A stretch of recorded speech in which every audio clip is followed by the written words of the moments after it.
happy Monday. Shout out to all of our veterans today. This is Veterans Day, and I want to give thanks to all of those who have served in the armed forces to help us to have this freedom that we love, and especially to all the families of any people who've served in the armed forces and lost their lives.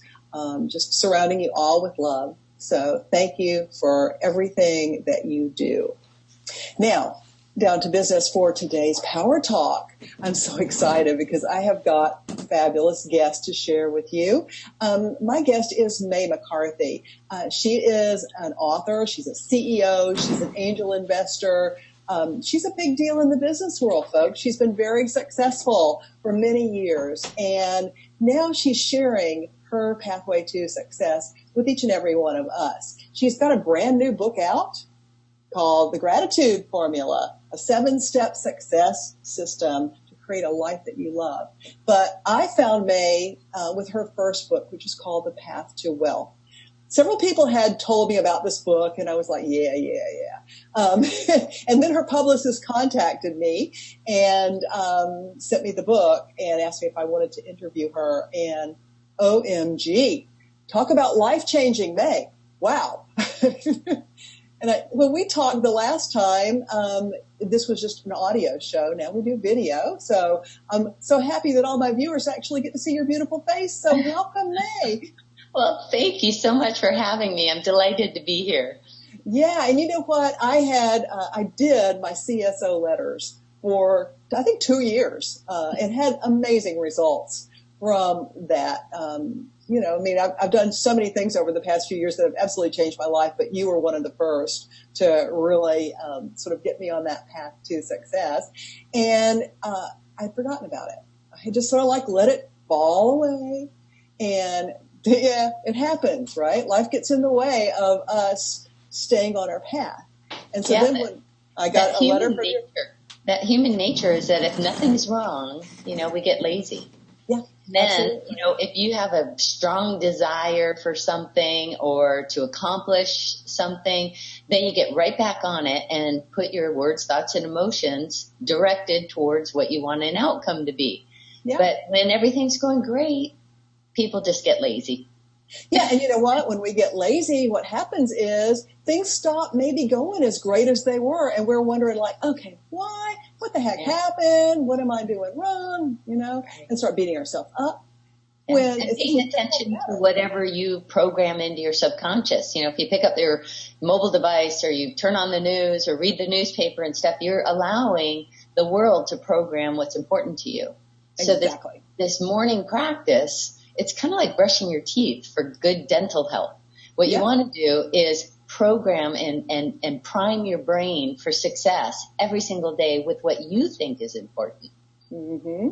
And so, when I got your book and I started back into my practice that was so familiar to me because I did it for so long, things have begun to shift again in a really good way. I guess my first question is, what makes this book different than The Path to Wealth? Well, first of all, this book does revisit the 7 steps, but really there are 7 new steps in the gratitude formula. And the reason I wrote the book was I had lots of people like you who had said, wow, I've been able to accomplish and manifest a number of my goals, the ones that I thought were possible. But those goals that were bigger than anything that they'd experienced before or different than anything they'd experienced, they were really struggling, and they thought, wow, since I'm not seeing any evidence, I'm not getting any intuitive guidance to take steps for those really big goals, maybe they're not the right goals for me. I think I'm just going to give up on them. And my response was, no, don't give up. First of all, success is just a system. And everyone has proven that they can use systems for success.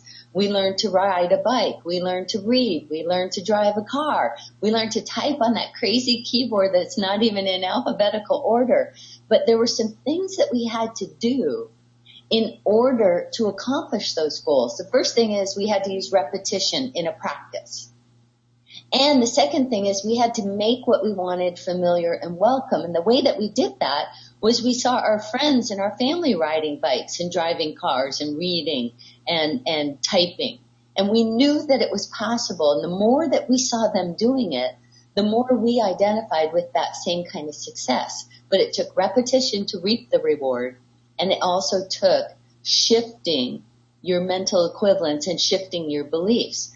So I wrote the book primarily to show people how to do those shifts so that they could accomplish even bigger goals. Yeah. Success is just a system. It's not a secret. Right. And, it's interesting because I'm once a month I get together with a group of women here in Tallahassee and we do a mastermind. And so I took my book to the mastermind because we're all about, it's called the Women's Prosperity Network. So we're all about that. And I said, guys, if you guys do this with me and we're all doing it together, we're going to be supporting each other. Get your book. So I'm a big believer in having people in agreement regarding goals. Yeah. I think there's a huge power in agreement. And in the gratitude formula, I outline how people can form groups like yours, how they can form what I happen to call a sangha. But people have called accountability groups, mastermind groups, but how being in agreement where everybody's focused on everyone achieving their goals, whatever their dreams and desires are, there's a tremendous amount of power in that. Absolutely. And so I also include an outline of how people can form that sort of group as well in the gratitude formula. Yeah, and that's a great idea because I think a lot of us are thirsty for some structure to support us in our plans. And, and even over 2,000 years ago, Jesus said that when two or more are gathered together with the same intention, that's when the shift happens. That's right. So, yeah. That's right. And regarding being able to achieve goals and shift those mental equivalents, shift those beliefs, one of the things that I point out in the gratitude formula is that science is actually caught up with this. And why we have the ability to do this. A lot of us have come to this stage in our lives with a lot of beliefs and behaviors that we've created over a lifetime. This is how it is. This is what I believe, that sort of thing.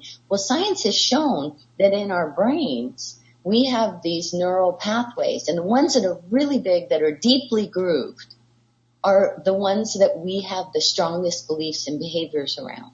Mm-hmm. Well, that could be a belief that somebody is told by their family their whole life that, no one in our family has gone to college. No matter how well you do in high school, college isn't for you. And some people actually believe that.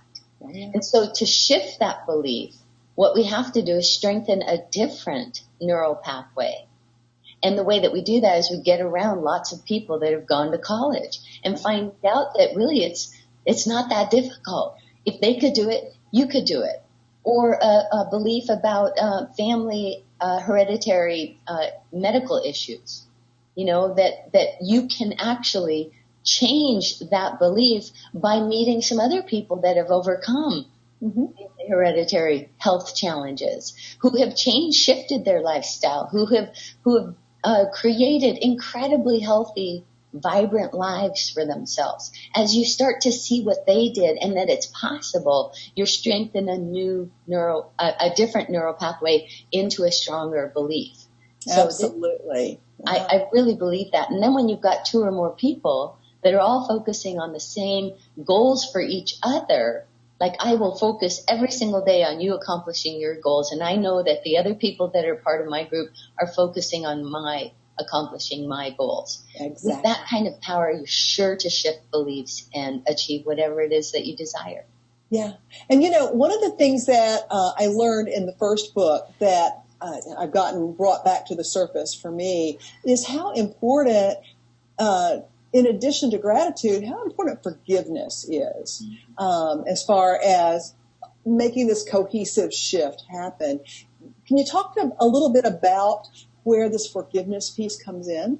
Sure. So forgiveness for me is giving forth anything that's taking up room within me that could be replaced with the things that I want. Anything that's taking up room and not serving me. That would be being angry or jealous or filled with pain and injustice about something that happened in the past, some sort of unforgiveness. When we are filled up, kind of like a bottle of water, when we're filled to the brim, we can't fit anything more into that bottle. We have to pour something out in order to receive what we want. So the forgiveness practice that I talk about, you want to think of as a giving forth. So every night you give forth through a process, and you put all that stuff that you've given forth over here on the side. You still own that pile. But now you've made room within yourself to receive the good things that you're describing every single day in your CSO meeting or in your goal planning meeting with your spiritual partner. And when you do that, you actually are in that pile of stuff. I'm not condoning the behavior of anybody in the past. I'm not saying that they just get a blanket okay for past behaviors or past situations. Right. But we have to make room within us. So this giving forth practice makes room within us. And it's kind of interesting because as people start to receive more of the good things that they describe every day, that they desire to have in their life, as they start to receive it, some of this pile of stuff starts to disintegrate on its own and isn't that important anymore. Because as they're focusing on the good that they're experiencing, some of this other stuff, like somebody doing something to them in the past that's prevented them from having any good stuff, well, that seems to disintegrate because they've proved that that's a lie.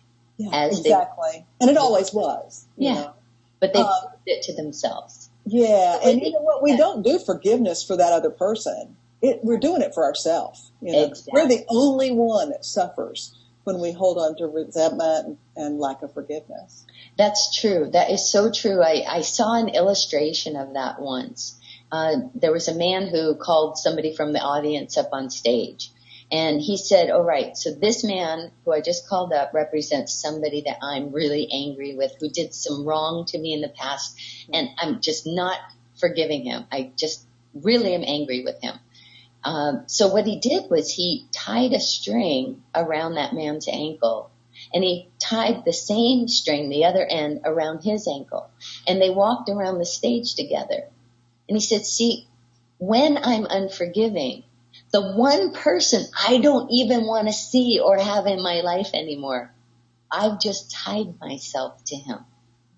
So if I want to be truly free and really never see this person, never think about this person again, I have to forgive to untie the string. And I thought that was the most wonderful illustration, visual illustration of forgiveness. Absolutely, it was. You know, the other part of that I had never really thought about until I started working with your ideas here was the fact of asking people that I'm not even necessarily aware that I have hurt them, asking them to forgive me. That was huge because as I did that, then little instances began to bubble up as I was letting them go because they have to come up to get out. Sure. You know, and I realized how maybe I said something that was a bit harsh. And I really didn't mean it to be that way, but my memory pulled back up for me the look on that person's face. And I could tell they were like, oh, you know. And that's wonderful. Yeah. And so in the forgiveness practice, I ask people to actually recite a giving forth prayer every night. So that practice is two-part. The first is to just think of anything that happened during the day that they're grateful for. Anything. And just recite it out loud. Thank you so much for the parking spaces I got in front so I didn't have to get wet in the rain. Or thank you for this or thank you for that. Whatever comes to mind. And then the second part is to actually recite a giving forth prayer. I call it a prayer, but people can call it whatever they want. Mm-hmm. And it goes something like this. CSO, that's who I choose to call my spiritual partner. If there's anyone from my past or present, anyone at all, whether I remember them or not, that I need to forgive, I now do so. I love them, I bless them, I forgive them, and release them into your care for you to work with them in whatever way is best. And if there's anyone from my past or present that needs to forgive me, including myself, I now do so. And they now do so. and we all go free to live a higher and greater good in our lives. Something like that every single night just removes what's taking up room so that we can put it over here on the side. Now, if something in that pile of stuff, as you pointed out, starts to bubble up and you need to pay attention to it and take some action, it's my belief that you'll figure out what the right action is. You'll be guided to do whatever's necessary in order to really heal that, in order to truly forgive it. But because I want people to achieve and create the lives that they love, they have to make room within themselves to be available to receive what it is that they want. And that's what this forgiveness practice does. Yeah, and more often than not, it's not something that, in my experience, it's not something that needs to involve me going back and dredging up that person from my past and calling them up on the phone and saying, I realize I said something to you that hurt you, and I really didn't mean to do that. It just, I don't have any filters, and so I'm really sorry. It's not that at all. But what it's done for me is it's made me more mindful about what comes out of this mouth, because I really, truly have issues around having filters. I probably am somewhere very high on the Asperger's scale, and I don't filter things very well. And so I know that I've done that in the past, and I would never knowingly hurt anybody, but it has just like sometimes it's Gene open mouth and the wrong stuff falls out, So it's made me more conscious, and that's great. Yeah, and I've been able to let that thing go and maybe not make that same mistake again today or tomorrow or the next day. One can only hope. Fingers crossed. Well, I will hold that intention for you. Thank you. So there was one thing that I read in your book, and I want to share this with the viewers today because you kind of you've danced around it a little bit, but I never looked at it this particular way. And what it says is our beliefs and behaviors have been created over a lifetime. In that process, our brain remembers every time we had a goal in the past that we didn't achieve. It particularly recalls how disappointed we were. So when we have a new goal that's different from what we believe is possible, our brain wants to protect us from disappointment. Yeah. That's huge, because I would never have thought of that. Sure. And that's one of the reasons why our brain can seemingly put spirit or that source of intuition on mute. Mm-hmm. Because it's trying to protect us. It loves us. It doesn't want us to be disappointed. And if we've had goals that we don't believe are possible, it remembers every time that we had a goal in the past that we didn't achieve. And it wants to prevent us from going through that same kind of disappointment. So it just seemingly puts spirit's intuition on mute in order to get us to give up the goal and to keep us safe. But as I mentioned, with the neural pathways, we can build and strengthen a neural pathway that is associated with a new belief, like being able to go to college, like being successful in an industry you haven't been in before, like singing and getting paid for it. Yeah. If you've never done that. I have a friend of mine that I talk about in the book. She was going to give up on her goal to be a singer, a paid singer. She's a scientist. And she told me she was going to give up on that goal to be a paid singer. And I said, well, wait a minute. Let's talk about that. And what I discovered was that she has a great voice, and she's always the one that's invited by her family to sing at events. And when she was in college, she would sing karaoke. And I mean, she has a beautiful voice. But when she was a kid, she had mentioned to her family that she wanted to be a professional singer, and they told her it was crazy, that singers don't have regular work, they don't make enough money, it was a foolish idea. If she wanted to sing for a hobby, that was just fine, but what she needed to do was get a sensible degree and a sensible job to provide for her future in a reliable way. Mm-hmm. So she had this old belief that was running in the background, and her brain knew that. It's foolish to sing and get paid for it. That's what she heard all her life when she was a kid. So we had to shift that belief. And the way that we did that was had her go and meet other people that were getting paid to sing. and read stories about them, those that she couldn't meet. So she would go to clubs and she would go to different places and watch the singers. And as she started to meet them and talk to them and learn their stories, which were not particularly extraordinary, they were ordinary people who were getting paid to sing. And she started to shift the belief, and it became a belief in possibility. Wow, if they could do it, I could do it. She found herself at a event that she had to go to because her research center ends up raising money to operate. And she was one of the scientists that had to be there. And she noticed this trio over in the corner playing. And one was a singer and then two musicians. And she sort of inched over and she was really watching this woman. And it was right there that a light bulb came on. She could actually see herself doing that.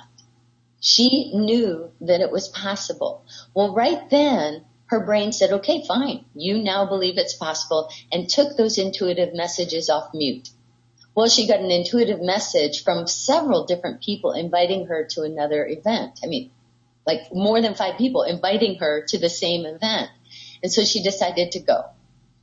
At this event, there were lots of people, and she found herself in this room and noticed this guy. He was like almost illuminated, like with a spotlight. And she watched him weave his way through the crowd, and he came right up to her, stuck out his hand, and they struck up a conversation. During the conversation, he mentioned that he had agreed to put on an event, to organize an event at the local community center, and that he had a budget for entertainment. Well, right then, her gut is yelling at her, tell him you're a singer, tell him you're a singer. And so she blurts that out, and he said, great, come audition. She went and auditioned, got her first paying job.